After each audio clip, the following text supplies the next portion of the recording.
একটা দীর্ঘ জার্নির পরে যে অ্যাডমিটটা পেলো আপনার ছেলে, কেমন লাগছে? ভালোই লাগছে। কি মনে করছেন কেমন হবে পরীক্ষার রেজাল্ট? আশা করি ভালোই হবে।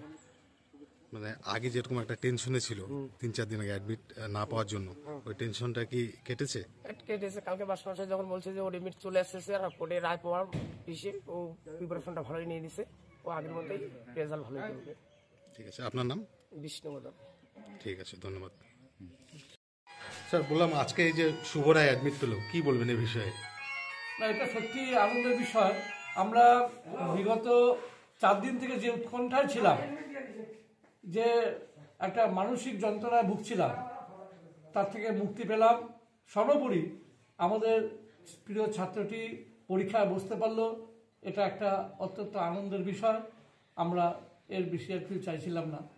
স্যার বললাম কিভাবে সম্ভব হলো সেটা আমরা আমাদের তরফ থেকে বিভিন্নভাবে আমরা যোগাযোগ করি, বিভিন্ন জায়গায় যাই, নর্থ বেঙ্গল রিজিওনাল অফিসে যাই, সেখান থেকে আমরা মেল করি পর্ষদে। আমরা আমাদের কোচবিহার জেলার মাননীয় আহ্বায়ক, মাধ্যমিক পরীক্ষার আহ্বায়ককে আমরা জানিয়েছিলাম, তিনিও চেষ্টা করেছেন। তিনি ডিএম এর মাধ্যমে বিষয়টি ঊর্ধ্বতন কর্তৃপক্ষকে জানিয়েছিলেন। এবং সর্বোপরি কলকাতা হাইকোর্টের রায়ে আবার নতুন করে পর্ষদ পোর্টাল খুলে দিতে বাধ্য হয়েছিল এবং সেই অনুযায়ী আমরা এই ছাত্রটির আবার এনরোলমেন্ট করতে পেরেছিলাম। এবং বিশেষ করে আমাদের কর্ণিক দেবুদা, তিনি যে মানসিক যন্ত্রণায় ভুগছিলেন, তিনি নিজে গিয়েছিলেন অ্যাডমিট কার্ড আনতে নির্ভীতা ভবনে।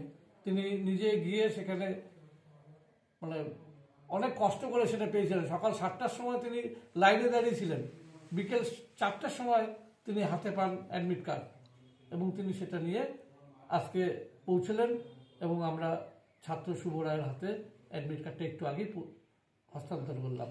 স্যার বলছি যে এবারই তো অনলাইন সিস্টেমটা তো প্রথম হয়েছে, আগে তো ম্যানুয়ালি ছিল, তো কোথাও গিয়ে পোর্টাল হওয়াতে হলো গোটা রাজ্যেই এই সমস্যাটা হয়েছে। হ্যাঁ, তো কোথাও গিয়ে কি স্যার যে ম্যানুয়ালটাই ঠিক ছিল? না, এ কথা বলবো না, কারণ বিজ্ঞানের অগ্রগতির সঙ্গে সঙ্গে আমাদের পরীক্ষা ব্যবস্থারও অগ্রগতি দরকার। এটা করতে গিয়ে এবার প্রথম যেহেতু হয়েছে, কিছুটা ত্রুটি বিচ্যুতি হতেই পারে, সেখান থেকে আমরা সংশোধন করে নেব এবং আমরা সবসময় চাই যে পরীক্ষা ব্যবস্থার উন্নতি হোক।